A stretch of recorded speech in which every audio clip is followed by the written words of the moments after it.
So hi guys, welcome back to today's video. So I'll be going over 5 things to look at when you are buying your first property. So the first thing that I will be going over will be budget. So of course, as everyone knows, it's important to know your budget in order to know how much you can spend on the house. So what you want to do before the whole house hunting even starts is that you want to look at your income, your financials, your current financial commitments and upcoming financial commitments that you may have, in order to find out actually how much can you actually afford to spend on this property.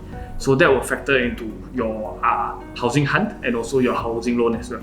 So there are a lot of quick and easy loan eligibility calculators out there, so that you can just enter in the necessary details and actually get a reference figure as to how much that you can actually take up in your loan. So a simple ratio for you to look at would be the debt service ratio, where you take your total monthly commitments and add the total loan that you wish to take divided by the net income that you have after your tax, EPF and SOSCO. So of course, naturally, the lower the debt service ratio that you have, the better it is, because that means that you have extra budget and put away that you can actually afford on the house. So debt service ratio is actually a ratio that banks commonly use to evaluate whether or not to approve your loan as well. So it's good to calculate the debt service ratio yourself before applying for the housing loan, in order to increase your chances of getting your loan approved.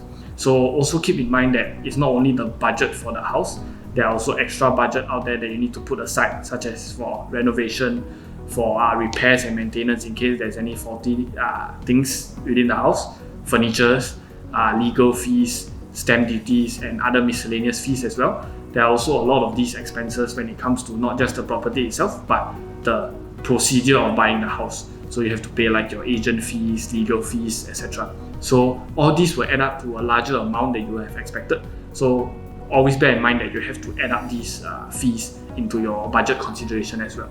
So I will create other future videos in the future to talk more about property purchase and investments. So stay tuned and subscribe to our channel for other videos like that.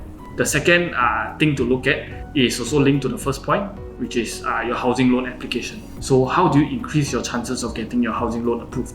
Because you wouldn't want to face the dilemma of getting and choosing your dream home, planning out a budget and prepare everything for it, only to fail at the last step of getting your loan approved. So there are a few steps that you can do to sort of increase your chances of getting your loan approved, because of course there's no way for you to 100% get your loan approved, because that's just not possible, as it really depends on the discretion of the bank. So first thing that you can do is to maintain a healthy credit report. And what I mean by that is the credit information given by credit reporting services such as CRIS and CTOS, which will tell the bank if you have a good financial standing. So one of the ways that you can improve your credit rating will be to always make sure that you pay off your debt on time, such as your credit card debt or your personal loan debt and things like that. So when you pay the bills on time and reduce the number of debt you have, your credit report will become healthier, and the bank will naturally be able to know that you are more financially sound and you are able to take up a higher amount on your housing loan as well. So next thing that you look at in relation to the first point as well is looking at your debt service ratio. So banks would definitely take this ratio into their decision, and usually they will want that figure to be around the 30 to 40% range. But of course, at the end of the day, that each bank will have their own calculation and their own way of calculating your ratio, and they also have their own requirement, and which will depend on a multitude of other factors. So this is merely a rough guideline. So don't be disappointed if, let's say, your debt service ratio goes above that, because sometimes banks do still accept that, even though if your debt service ratio is above 40%, for example. So lastly is you have to make sure that your documentation is complete. So always ask the bank if they have any extra documents they need, any extra information that they want from you, so that you were able to smoothly go through this process without any extra hassle and taking up extra time. So the most common and basic types of documents needed is a copy of your NRIC, a copy of your loan application form, a copy of the sales and purchase agreement, your income statement, your EA form, KWSP and income tax statement. So these are usually the very basic documents that you necessarily need to provide to the bank. So by going through this checklist, it will increase the likelihood of your housing loan being approved, because the bank will be able to get sufficient knowledge on your background to be able to make a better decision. So the third thing that I'll be going over is to inform you all that please take time before buying the house, because many people who buy their first house would usually stay in that house for 10 years or more. So that's definitely a long time, and you wouldn't want to rush into making a bad decision and knowing that that's a huge financial commitment without choosing wisely. So similarly, even if the house was for investment and not for personal staying, it's still a huge financial commitment. So if you do not make a good investment decision, naturally you may incur a huge loss, and that will really eat into your financials. So one of the obvious things that you have to factor into consideration would be the potential resale value in the future. So you have to look into the neighborhood, look into previous transactions around there, look into how easy and how accessible it is to sell your house, and whether it's liquid, and are there any more upcoming developments coming up for that area. So you can always get further insights from people who are more experienced in the industry, and always do more research online to really learn about the neighborhood and the houses there before buying the property itself. So there are also other few obvious factors that I won't really dive into, such as price, location, state and condition of the house, etc. So in general, really take time and sit down to evaluate and go through the information about the house and the requirements that you want out of this property, because everyone will have different requirements that they want. So you have to look at it. Do you want it to be near your workplace? Do you want your home to be quiet and away from the city? Do you want a neighborhood where there's easily accessible to schools, parks? So you have to look at the requirements that you want and not just listen to other people's opinions and say that, oh, this house is good, this house is going to have a good resale value, but then that house may not fit the requirement that you want.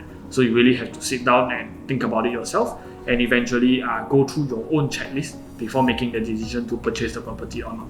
Then the fourth thing that I'll be going over would be to work with a good property agent, because you want to look for a reliable and knowledgeable property agent that's able to help answer your queries and be able to help ease the whole buying process of your property.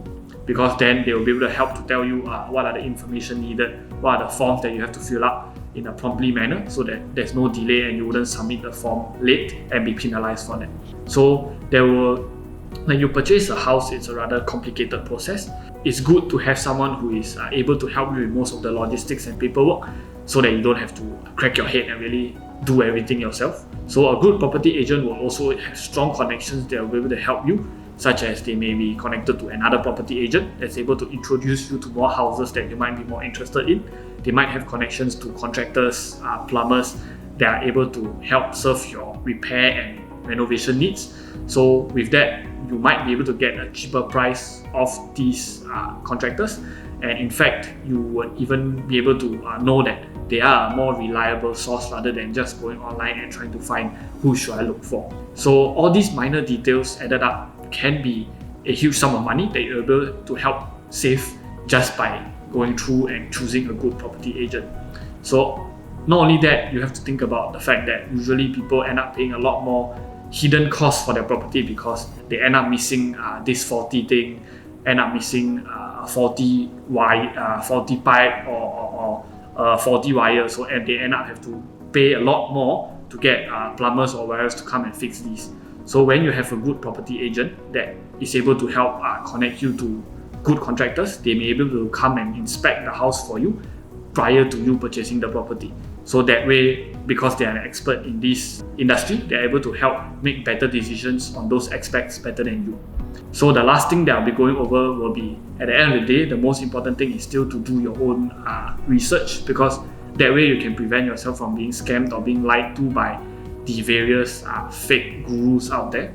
The more you know about the entire process and the more knowledgeable you are, naturally the more comfortable you will be about purchasing this property, and the easier it will be for you to make a good decision. So there are many resources out there for you to learn from blogs to websites to YouTube videos to all sorts of free information out there that's easily accessible.